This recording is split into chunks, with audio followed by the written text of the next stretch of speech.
Саламатсыздар ма YouTube каналымның көрермендері?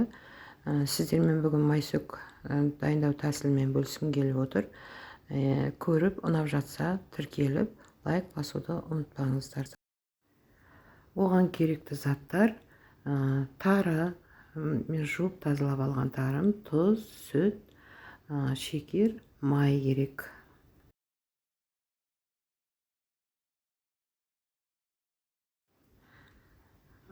Міне енді ыдысымызға тарымызды саламыз. Бұны жақсылап жуып алғам 4 қайтара. Одан кейін оның үстіне сүтімізді құямыз. Тұзымызды, шекерімізді салып, баяу отта сүтті тартылғанша, тарымыз жұмсағанша отқа қоямыз. Бұрынғы үлкен кісілердің уақытысында, мамамдардың кезінде олар отқа қоймайтын, газға қоймайтын, олар қолменен қайта-қайта қайнаған суды құйып отырып, тарыны жібітіп алатын, сөйтіп істейтін тұғын. Енді қазір бізде газ болғандықтан, бұны біз газға қойып, осылай баяу отта тары жібігенше, мына сүт тартылғанша пісіріп аламыз. Міне осылай бетін жап, мінекей енді біздің сүтіміз тартылды, сөгіміз жібіді, тарымыз. Енді бұны таза матаның бетіне жазып қоямыз.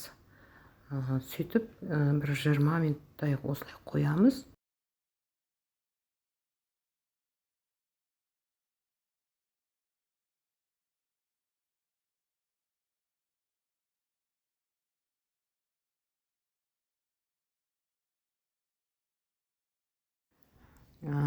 Міне осылай тегістеп, жұғалап жайып қоямыз. Содан кейін бетіне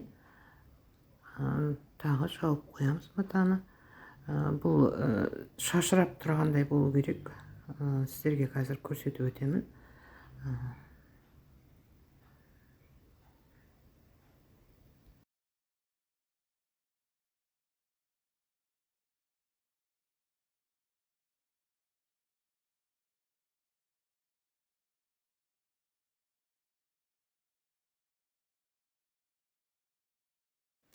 Міне осылай жауып қойдық. Міне енді 20 минутымыз өтті.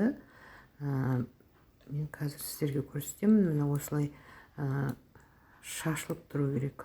Кепкеннен кейін осындай кезде осыны уже дайын болды деп есептеу керек. Бұл дайын болған тарымызды ыдысымызға салып алып, осылай салып аламыз да маймен араластырамыз.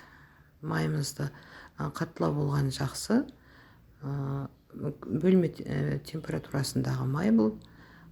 Осымен кішкене жартысын алып, бір салып алып, бір араластырамыз. Тегістеп, сосын қалғанын соңынан араластырамыз.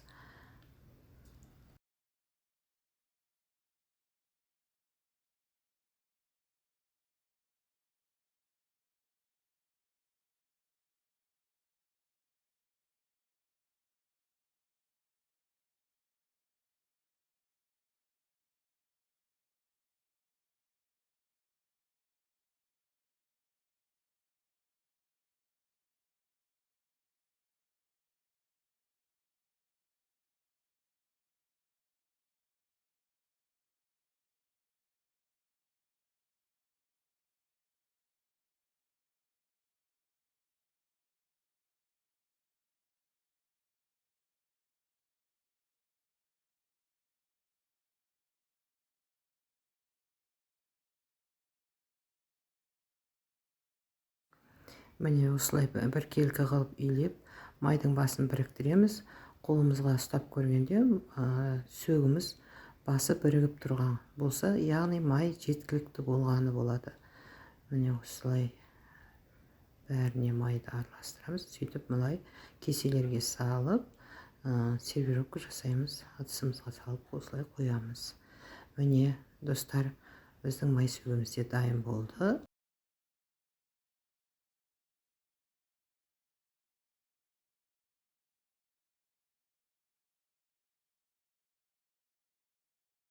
Сіздермен бірге болған Лейла. Менің майсөк жасау тәсілім ұнап жатса, тіркеліп, лайк басуды ұмытпаңыздар.